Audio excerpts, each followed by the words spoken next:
जय श्री कृष्ण। श्रीमद् भगवद गीता नम्र निवेदन। गीता और सांख्य दर्शन तथा योग दर्शन। कुछ लोग ऐसा मानते हैं कि गीता में जहाँ जहाँ सांख्य शब्द का प्रयोग हुआ है वहाँ वह महर्षि कपिल के द्वारा प्रवर्तित सांख्य दर्शन का वाचक है, परंतु यह बात युक्ति संगत नहीं मालूम होती।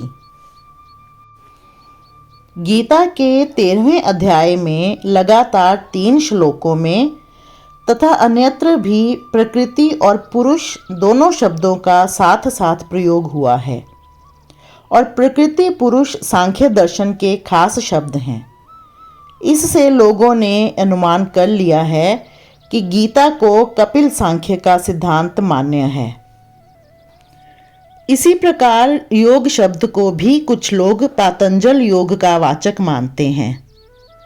5वें अध्याय के प्रारंभ में तथा अन्यत्र भी कई जगह सांख्य और योग शब्दों का एक ही जगह प्रयोग हुआ है।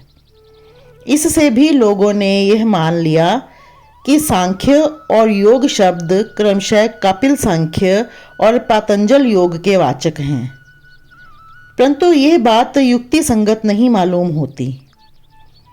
ना तो गीता का सांख्य कपिल सांख्य ही है और ना गीता का योग पातंजल योग ही है। नीचे लिखी बातों से यह स्पष्ट हो जाता है। गीता में ईश्वर को जिस रूप में माना है उस रूप में सांख्य दर्शन नहीं मानता। यद्यपि प्रकृति शब्द का गीता में कई जगह प्रयोग आया है, परंतु गीता की प्रकृति और सांख्य की प्रकृति में महान अंतर है। कपिल सांख्य की प्रकृति तीनों गुणों की साम्यावस्था है, परंतु गीता की प्रकृति तीनों गुणों की कारण है, गुण उसके कार्य हैं। सांख्य ने प्रकृति को अनादि एवं नित्य माना है। गीता ने भी प्रकृति को अनादि तो माना है, परंतु नित्य नहीं। गीता के पुरुष और सांख्य के पुरुष में भी महान अंतर है।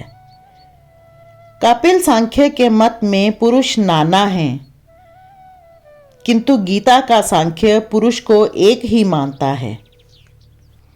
गीता की मुक्ति और सांख्य की मुक्ति में भी महान अंतर है। सांख्य के मत में दुखों की अत्यंतिक निवृत्ति ही मुक्ति का स्वरूप है। गीता की मुक्ति में दुखों की अत्यंतिक निवृत्ति तो है ही, किंतु साथ ही साथ परमानंद स्वरूप परमात्मा की प्राप्ति भी है।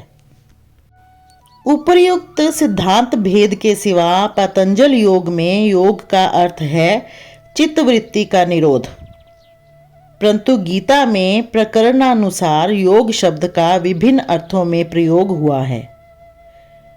इस प्रकार गीता और सांख्य दर्शन तथा योग दर्शन के सिद्धांतों में बड़ा अंतर है। जय श्री कृष्ण।